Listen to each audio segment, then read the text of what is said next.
ನಮಸ್ತೆ. ಶ್ರೀ ಪರಂಜ್ಯೋತಿಯ ಪವಾಡವನ್ನು ಕೇಳೋಣ. ನಾನು ಒಂದು ಪ್ರತಿಷ್ಠಿತ IT ಕಂಪನಿಯಲ್ಲಿ ಪ್ರಾಜೆಕ್ಟ್ ಲೀಡರ್ ಆಗಿ ಕೆಲಸ ಮಾಡುತ್ತಿರುವ ಪುಣೆಯ ಪ್ರಶಾಂತ್ ಡೋಂಗ್ರೆ. ನಾನು 2007ರಿಂದ ಶ್ರೀ ಪರಂಜ್ಯೋತಿ ಭಗವತಿ ಭಗವಾನರ ದೈವಿಕ ಅನುಗ್ರಹದಲ್ಲಿದ್ದೇನೆ ಮತ್ತು ಆರೋಗ್ಯ, ಐಶ್ವರ್ಯ ಮತ್ತು ನನ್ನ ಜೀವನದ ಎಲ್ಲ ಕ್ಷೇತ್ರಗಳಲ್ಲಿಯೂ ಅಸಾಧಾರಣ ಪವಾಡಗಳನ್ನು ನೋಡಿದ್ದೇನೆ. ಆದರೂ ಈ ಆಶೀರ್ವಾದಗಳ ಹೊರತಾಗಿ ನಾನು ನಿರಂತರವಾಗಿ ನನ್ನ ಭವಿಷ್ಯ ಮತ್ತು ವೃತ್ತಿ ಜೀವನದ ಬಗ್ಗೆ ಚಿಂತಿತನಾಗಿದ್ದೆ. ನಾನು ತುಂಬ ಅಭದ್ರತೆಯನ್ನು ಅನುಭವಿಸುತ್ತಿದ್ದೆ ಮತ್ತು ಚಿಕ್ಕ ಚಿಕ್ಕ ವಿಷಯಗಳ ಬಗ್ಗೆಯೂ ನಾನು ಆಗಾಗ್ಗೆ ಕೋಪದಿಂದ ಪ್ರತಿಕ್ರಿಯಿಸುತ್ತಿದ್ದೆ. ನಾನು ನನ್ನ ವೃತ್ತಿಜೀವನ ಹಾಗೂ ವ್ಯವಹಾರದ ಯೋಜನೆಯನ್ನು ಭಯ ಹಾಗೂ ಅಭದ್ರತೆಯ ದೃಷ್ಟಿಕೋನದಲ್ಲಿ ಸಿಕ್ಕಿಹಾಕಿಕೊಂಡು ಮಾಡಿದ್ದರಿಂದ ಜೀವನವು ಶೋಚನೀಯವಾಗಿ ತೋರುತ್ತಿತ್ತು. ನಿರಂತರವಾಗಿ ಭವಿಷ್ಯದ ಬಗ್ಗೆ ಮುತುವರ್ಜಿ ವಹಿಸುತ್ತಿದ್ದರಿಂದ ಅದು ನನ್ನನ್ನು ಪ್ರಸ್ತುತ ಕ್ಷಣಗಳನ್ನು ಆನಂದಿಸಲು ಮತ್ತು ಈಗಾಗಲೇ ನಾನು ಪಡೆದಿದ್ದ ಆಶೀರ್ವಾದವನ್ನು ಮೆಚ್ಚಲು ಬಿಡುತ್ತಿರಲಿಲ್ಲ.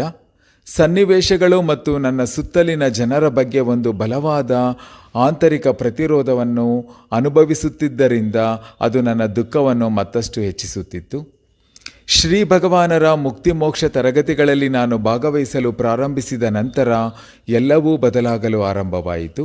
ತರಗತಿಗಳು ಮತ್ತು ಪ್ರಕ್ರಿಯೆಗಳು ನಿಧಾನವಾಗಿ ನನ್ನ ಅರಿವನ್ನು ಹೆಚ್ಚಿಸಿದವು ಮತ್ತು ನಾನು ಅರಿವಿಲ್ಲದೆ ದುಃಖದ ಚಕ್ರದಲ್ಲಿ ಸಿಕ್ಕಿಹಾಕಿಕೊಂಡಿರುವುದನ್ನು ಅರಿಯಲು ಸಹಾಯ ಮಾಡಿತು. ಅತ್ಯಂತ ಗಮನಾರ್ಹ ಬದಲಾವಣೆಯು ನವರಾತ್ರಿ ಹೋಮದ ಸಮಯದಲ್ಲಿ ಸಂಭವಿಸಿತು. ನಾನು ಶ್ರೀ ಭಗವಾನರಿಗೆ ನನ್ನ ಅಂತರಂಗ ಸ್ಥಿತಿಯ ಸತ್ಯತೆಯನ್ನು ತೋರಿಸಲು ಪ್ರಾರ್ಥಿಸಿದೆ ಮತ್ತು ಅನುಗ್ರಹವು ತನ್ನನ್ನು ತಾನು ಬಹಿರಂಗಪಡಿಸಿಕೊಂಡಿತು. ಯಾವುದೇ ಪ್ರತಿರೋಧ ಅಥವಾ ತೀರ್ಪು ಇಲ್ಲದೆ ನಾನು ನನ್ನ ಅಂತರಂಗದ ವಾಸ್ತವವನ್ನು ಸ್ಪಷ್ಟವಾಗಿ ನೋಡಿದೆ. ಅದಕ್ಕೆ ಸಾಕ್ಷಿಯಾಗುವುದು ತುಂಬ ಆನಂದದಾಯಕವಾಗಿತ್ತು. ಹೋಮಗಳು ಕೇವಲ ಆಚರಣೆಗಳಲ್ಲ, ಆದರೆ ಅದು ಅಚೇತನ ಮನಸ್ಸಿಗೆ ಪ್ರಕ್ರಿಯೆಗಳು ಎಂಬ ಶ್ರೀ ಭಗವಾನರ ಬೋಧನೆಯು ನನ್ನ ನೈಜ ಅನುಭವವಾಯಿತು. ಜೀವನದೊಂದಿಗೆ ಪ್ರವಹಿಸುವ ಸ್ಥಿತಿಯು ನಮಗೆ ಹೋಮದ ಸಂಕಲ್ಪದ ಕೊಡುಗೆಯಾಗಿತ್ತು ಮತ್ತು ನಾನು ಜೀವನದ ಹರಿವನ್ನು ಅನಾಯಾಸವಾಗಿ ಅನುಭವಿಸಲು ಪ್ರಾರಂಭಿಸಿದೆ. ನನ್ನ ಆಂತರಿಕ ಪ್ರತಿರೋಧವು ಹಾಗೆಯೇ ಕರಗಿ ಹೋಯಿತು. ಇದನ್ನು ನಾನು ಸಾಧಿಸಲಿಲ್ಲ, ಆದರೆ ಅದು ಅನುಗ್ರಹದಿಂದಾಗಿ ಸಂಭವಿಸಿತು. ನನ್ನ ಪ್ರತಿರೋಧವು ಇಲ್ಲವಾಗುತ್ತಿದ್ದಂತೆ ನನ್ನ ದುಃಖವೂ ಇಲ್ಲವಾಯಿತು. ನನ್ನ ಭವಿಷ್ಯದ ಬಗೆಗಿನ ನನ್ನ ನಿರಂತರ ಚಿಂತೆಯು ಮಾಯವಾಯಿತು.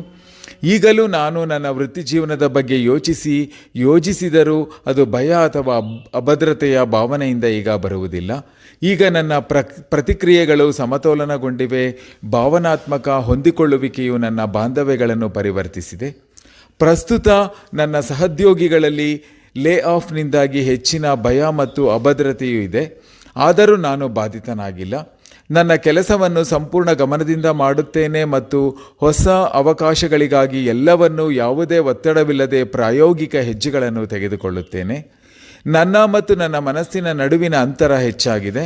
ನಾನು ಆಲೋಚನೆಗಳು ಬಂದು ಹೋಗುತ್ತಿರುವಂತೆ ಸಾಕ್ಷಿಭಾವದಲ್ಲಿ ನೋಡುತ್ತೇನೆ. ಹಾಗಾಗಿ ಅದು ನನ್ನನ್ನು ಮತ್ತು ಇತರರನ್ನು ಸಂಪೂರ್ಣ ಸ್ವೀಕೃತಿಯಲ್ಲಿ ಜೀವಿಸುವಂತೆ ಮಾಡಿದೆ. ನಾನು ಜೀವನದೊಂದಿಗೆ ಸಾಮರಸ್ಯ ಮತ್ತು ಸಮತೋಲನದ ಸ್ಥಿತಿಯನ್ನು ಅನುಭವಿಸುತ್ತಾ ಪ್ರವಹಿಸುತ್ತಿದ್ದೇನೆ. ಈ ಆಳವಾದ ಪರಿವರ್ತನೆಗಾಗಿ ಮತ್ತು ಜೀವನದ ಹರಿವು ಹಾಗೂ ಅನುಗ್ರಹದಿಂದ ಆಶೀರ್ವದಿಸಿದ್ದಕ್ಕಾಗಿ ಶ್ರೀ ಪರಂಜ್ಯೋತಿ ಭಗವತಿ ಭಗವಾನ್ ನಿಮಗೆ ಧನ್ಯವಾದಗಳು. ಶ್ರೀ ಪರಂಜ್ಯೋತಿ ಭಗವತಿ ಭಗವಾನರಿಗೆ ಜಯವೆನ್ನಿ.